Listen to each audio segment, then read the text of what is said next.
Bismillahirrahmanirrahim. Assalamualaikum warahmatullahi wabarakatuh. Apa kabar kawan-kawan semua? Semoga kita semuanya dalam keadaan sehat saja. Kali ini kita akan lanjutkan materi tentang manajemen website menggunakan WordPress. Materi yang akan kita bahas kali ini adalah bagaimana cara membuat dan menata menu yang ada di WordPress. Oke.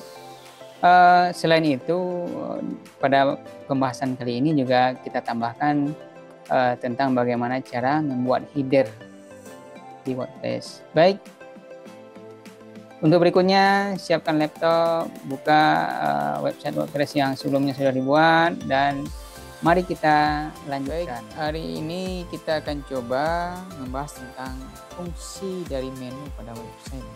Fungsinya adalah untuk mengarahkan pengunjung guna memudahkan akses ke berbagai halaman yang ada di website secara cepat dan jelas. Yang kedua, meningkatkan pengalaman pengguna sehingga mereka tidak bingung lagi ketika menelusuri halaman-halaman yang ada di website. Jadi dengan menu ini kita bisa memandu mereka. Yang ketiga mendukung struktur website. Jadi menu itu dia adalah representasi dari struktur atau hierarki dari konten sebuah website. Dia menghubungkan antar halaman yang ada di dalam sebuah website. Oke, untuk lebih lanjutnya kita akan coba membahas tentang menu yang ada di dalam sebuah website. Oke, menu itu kita buat di appearance, setelah itu atau di tampilan, pilih menus. Menu itu bisa kita kelompokkan ke dalam beberapa bagian atau beberapa jenis. Untuk kali ini kita akan coba buat satu saja, yaitu menu utama. Menu utama itu akan kita tampilkan di header atau di bagian paling atas sebuah website. Oke, kita beri nama dengan menu utama. Setelah itu, kalau kita centang ini, tambahkan halaman baru yang paling andal ke menu berikut secara otomatis. Berarti setiap kita membuat halaman itu bisa kita menambahkan menjadi bagian dari menu secara otomatis. Nah, ini lokasi penayangannya di mana. Kalau menu utama itu memang jadi bagian paling atas, bagian menu inti dari sebuah website. Selanjutnya, kita akan menambahkan isi dari menu utama ini. Menu-menu apa saja atau daftar menu apa saja yang ada di menu utama. Ya, kalau di rumah makan itu daftar menu. Makanan misalnya ayam. Nanti ayam apa saja, ayam goreng, ayam potong, ayam serundeng, ayam lado hijau, dan lain-lain. Misalnya menu bebek, bebeknya apa, bebek sawah, bebek cianjur, bebek goreng, dan lain sebagainya. Nah, seperti itu kira-kira maksud dari menu ini. Jadi daftar menu itu bisa kita ambil dari laman yang ada atau postingan yang sudah kita buat, misalnya di laman ini. Jadi daftar menu itu bisa kita ambil dari laman ini. Ini secara default WordPress sudah menyediakan dua laman, yaitu kontak dan about. Nah, kalau kita jadikan ini sebagai laman, sebagai menu, lalu kita centang keduanya, setelah itu kita tambahkan ke menu. Nah, ini artinya menu utama itu sekarang sudah ada isinya dua, yaitu kontak dan about. Setelah itu kita bisa ambil dari postingan. Tapi kalau kita ambil dari postingan, artinya setiap ada postingan-postingan baru kita tambahkan ke dalam menu itu tidak logis jadinya. Makanya kita menambahkan kategori sebagai bagian dari menu. Jadi ketika kita menambahkan postingan dan menjadi bagian dari sebuah kategori, otomatis postingan-postingan yang kita buat itu masuk ke dalam bagian dari kategori atau bagian dari sub menu. Nah, ini kita akan bahas lebih lanjut. Oke, misalnya ini saya sudah punya dua kategori, yaitu produk dan berita. Setelah itu kita tambahkan ke menu.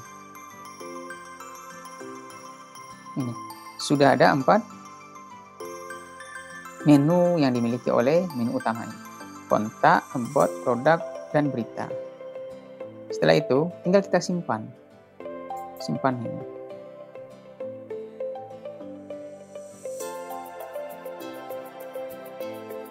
Oke, menu utama sudah diperbaharui gitu. Artinya situs kita sudah mempunyai sebuah menu namanya menu utama. Kalau kita lihat hasilnya sementara, tinggal kita lihat di sini. Kunjungi situs. Ini dia ada 4. Oke. Selanjutnya kita akan coba bahas tentang page dan atau post dan halaman, postingan dan halaman. Setelah menu utama kita buat, tugas berikutnya adalah menambahkan isi dari menu utama ini. Daftar menu apa saja yang kita sajikan di dalam menu utama. Isinya bisa berasal dari laman, atau dari postingan, atau tautan, atau kategori. Biasanya untuk daftar menu itu diambil dari kategori dan laman. Oke, sebelumnya kita kan sudah membuat laman. Di sini selain laman yang kita buat, sebenarnya WordPress ini sudah menyediakan laman default, laman-laman yang wajib ada, yang sebenarnya harus ada pada sebuah website. Tinggal kita nanti mengganti isi dari laman-laman tersebut atau dari page tersebut. Oke, kita lihat semua. Ini di menu di laman ya. Kita klik lihat semua. Setelah itu beranda ini wajib. Tampilan halaman depan atau homepage dari sebuah website. Setelah itu sebelumnya kita sudah membuat page tentang saya, ini juga kita tampilkan, dan kontak. Nah, kalau about ini sebenarnya sama dengan tentang saya, tapi tadi sebelumnya saya sudah membuat page baru tentang saya. Jadi kita pakai yang ini saja. 3 ini ya, kita tambahkan ke menu. Kita klik tambahkan ke menu. Oke, sekarang sudah bertambah. Isi menu utama ini sudah ada 3, beranda, kontak, dan tentang saya. Setelah itu tambahkan kategori sebagai menu. Isi dari menu utama atau daftar menu. Di sini ada 2 kategori yang sudah saya buat. Yang pertama kategori produk dan yang kedua kategori berita. Setelah itu atau lihat semua, kita lihat semua. Di sini ada berita, ada submenunya kuliner dan perjalanan. Silahkan nanti dilihat tentang cara membuat postingan ya. Ini saya buat kategori ini saya buat pada video cara membuat postingan. Ini kita tambahkan saja ini. Setelah itu produk. Nah, jadi saran saya kalau kita ambil menu dari kategori ini, ambil kategori yang isinya memang sering bertambah, yang isinya fleksibel, rutin kita perbaharui secara berkala. Kalau isinya statis seperti profil, kontak, ya pokoknya halaman-halaman yang tidak banyak penambahan, tidak banyak perubahan, nah itu sebaiknya kita buat di laman saja. Jadi tidak kita buat di posting dan tidak kita kategorikan.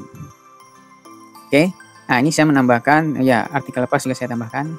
Artikel lepas berarti menu utamanya ada 3, artikel lepas, berita, dan produk. Submenunya ada 2, submenu dari berita. Oke, setelah itu saya klik tambahkan ke menu.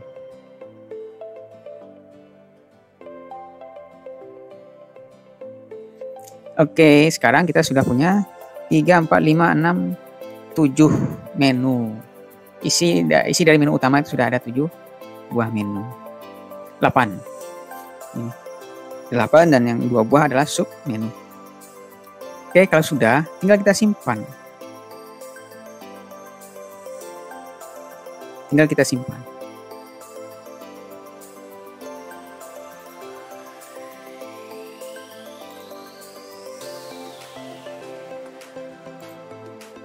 Oke, selanjutnya kalau sudah ditambahkan, tinggal kita simpan.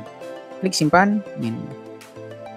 Oke, ini lokasi penayangannya ya. Jadi menu utama ini ditayangkan di menu utama juga. Menu utama itu ada di paling atas, di header. Nih, nanti kita lihat. Klik simpan menu. Kita tunggu sampai proses selesai.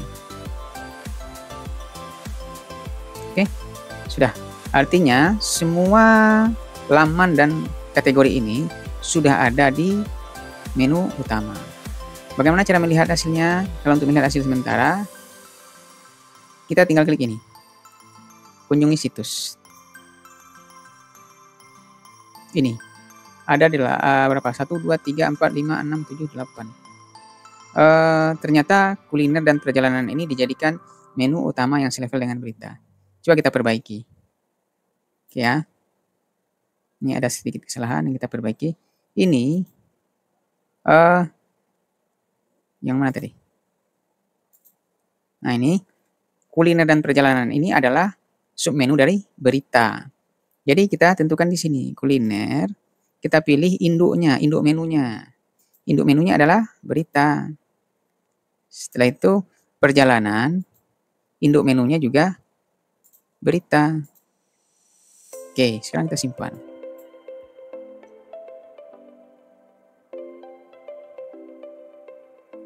Nah, ini dia sudah menjurus ke dalam. Sekarang coba kita simpan terlebih dahulu.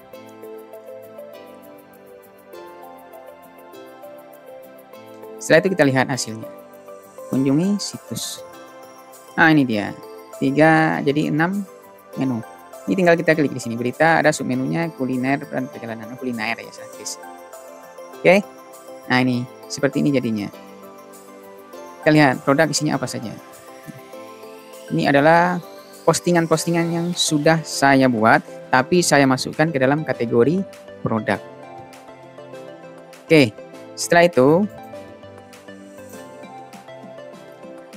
kita coba mengatur menu ini, mengatur posisinya. Tadi kan produknya adanya di paling belakang. Biasanya yang paling belakang itu adalah kontak. Posisinya ya, yang paling bawah itu adalah kontak. Misalnya kita klik ini, nah kita tentukan urutan menunya. Urutan 6 dari 6.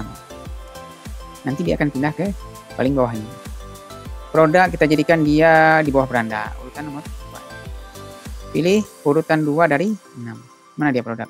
Nih, naik ke atas di bawah beranda. Jadi begitu cara untuk menyusunnya. Seandainya kita tidak ingin atau kita batal menampilkan, misalnya ini artikel lepas ini batal kita tampilkan, kita tinggal klik ini panahnya, tinggal kita hapus. Dia akan hilang, berkurang jadi berapa? Tinggal 5 dan 7 dengan sub menu. Setelah itu apa yang kita lakukan? Kita simpan kembali.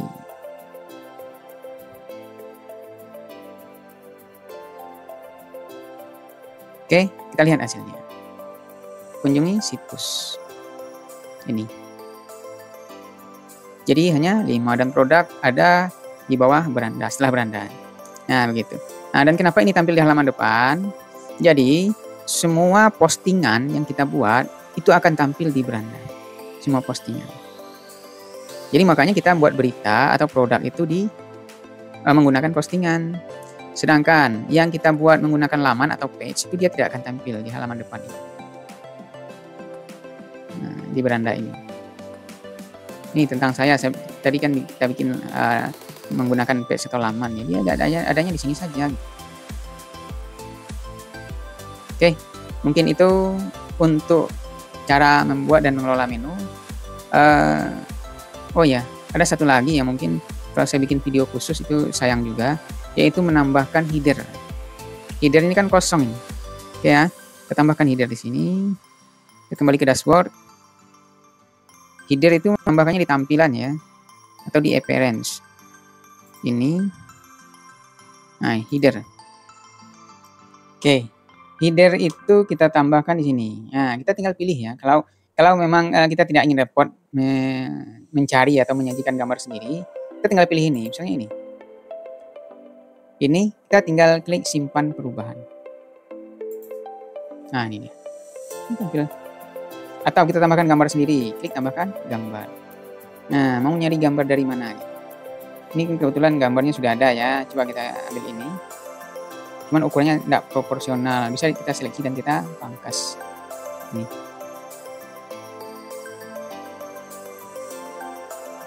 Nah, kita mau ngambil yang mana? Yang ini saja. Kita tentukan ya, yang mana yang akan kita pangkas. Setelah itu pangkas gambar. Nah, kalau sudah ini dia. Kalau ingin kita pakai, kita simpan perubahan. Kalau sudah, kita tutup. Atau header ini kita bisa tampilkan secara acak. Ini kan banyak nih. Jadi dia akan tampil secara berkala. Nih, acak header yang disarankan. Ini kan yang disarankan. Jadi headernya akan berganti-ganti dengan gambar yang ini. Tapi kalau kita unggah gambar headernya ada beberapa buah yang kita unggah sendiri, ini kita pilih acak header yang terunggah. Tapi kan ini hanya ada satu ya, jadi coba kita acak yang ini saja ini. Acak header yang disarankan. Nah, kalau ini kita pilih, kita simpan, otomatis nanti headernya akan berganti-ganti. Isinya sesuai dengan yang ada di daftar ini, yang disarankan ini. Oke, ini sudah tersimpan. Selanjutnya tinggal kita tutup dan kita lihat hasilnya. Kunjungi situs.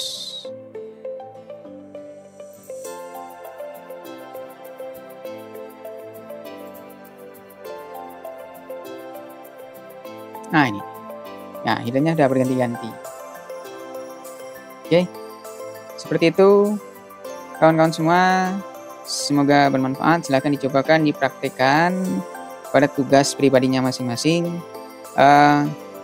Mungkin itu dari saya. Terima kasih. Sesudah dengan billahi taufiq wal hidayah. Assalamualaikum warahmatullahi wabarakatuh. Oke, header itu kita tambahkan di sini. Nah, kita tinggal pilih ya. Kalau memang kita tidak ingin repot mencari atau menyajikan gambar sendiri, kita tinggal pilih ini. Misalnya ini. Ini kita tinggal klik simpan perubahan. Nah ini tampil. Atau kita tambahkan gambar sendiri, klik tambahkan gambar. Nah, mau nyari gambar dari mana? Ini kebetulan gambarnya sudah ada ya. Coba kita ambil ini. Cuman ukurannya tidak proporsional. Bisa kita seleksi dan kita pangkas.